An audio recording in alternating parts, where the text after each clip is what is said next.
সম্প্রতি মাদারীপুরে একটি বটগাছ কেটে ফেলার ঘটনা নিয়ে সংবাদ মাধ্যম এবং সোশ্যাল মিডিয়া ব্যাপক আলোচনা হয়েছে। শুরুতে বলা হয়েছে স্থানীয় আলেম ওলামা শিরক আখ্যা দিয়ে গাছটি কেটেছেন। পরে বন বিভাগের একজন কর্মকর্তা জানিয়েছেন গাছটি শতবর্ষী ছিল না এবং শিরক আখ্যা দিয়ে নয়, বরং মালিক ঘর কাটার জন্য গাছটি কেটেছেন। এ ধরনের ঘটনাকে কেন্দ্র করে আলেমদের বিরুদ্ধে প্রায় অপপ্রচার করা হয়। ইসলামী দৃষ্টিকোণ থেকে এই ধরনের বিষয়গুলোতে আমাদের করণীয় কি হওয়া উচিত?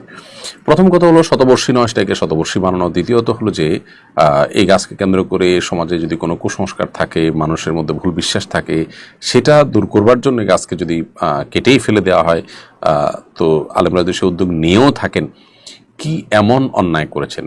একটা গাছ কেটেছেন, যদি কেটেন, বিষয়টি সেরকম ঘটেনি, আমরা ইতিমধ্যে সে নিশ্চিত হলাম, ধরা যাক এরকম ঘটনা ঘটেছেও, এটাকে যেভাবে ফলাও করে প্রকাশ করা হলো, প্রচার করা হলো, মানুষ কুসংস্কারে নিমজ্জিত থাকবে, শিরকে লিপ্ত হবে, সেটা থেকে বাঁচাবার জন্য গাছের মালিককে কনভিন্স করে যদি সেটা কাটার উদ্যোগ নেওয়া হয়, সেখানে তো অন্যায় কিছু নেই।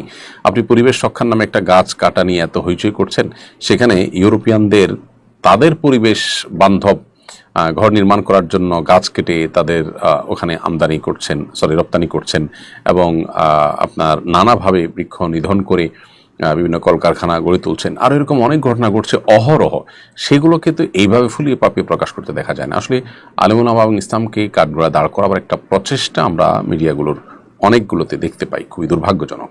তো প্রথমত এখানে এরকম কোনো ঘটনাই ঘটেনি, যা ঘটেছে সেটার তিলদের তাল বানিয়ে আপনার প্রকাশ করা হয়েছে। এখান থেকে আবারও প্রমাণ হলো যে ওলামা একরাম নানা সময় মিডিয়ার স্ট্যান্ডবাজি এবং মিডিয়ার এই মিথ্যাচারের শিকার। আল্লাহ আমাদেরকে তাদের এই সমস্ত শয়তানি চক্রান্ত থেকে ইসলাম মুসলমানদেরকে হেফাজত রাখুন, এবং আমাদেরও আলেম ওলামাদেরও এই ধরনের কাজ করার আগে অবশ্যই স্থানীয় নেতৃবৃন্দ, সিনিয়র ওলামাদের সাথে পরামর্শ করে করা উচিত, যদি তারা করেন। যদিও এই ঘটনায় আলেম ওলামাদের কোনো সম্পৃক্ততার কথা আমরা জানতে পারিনি।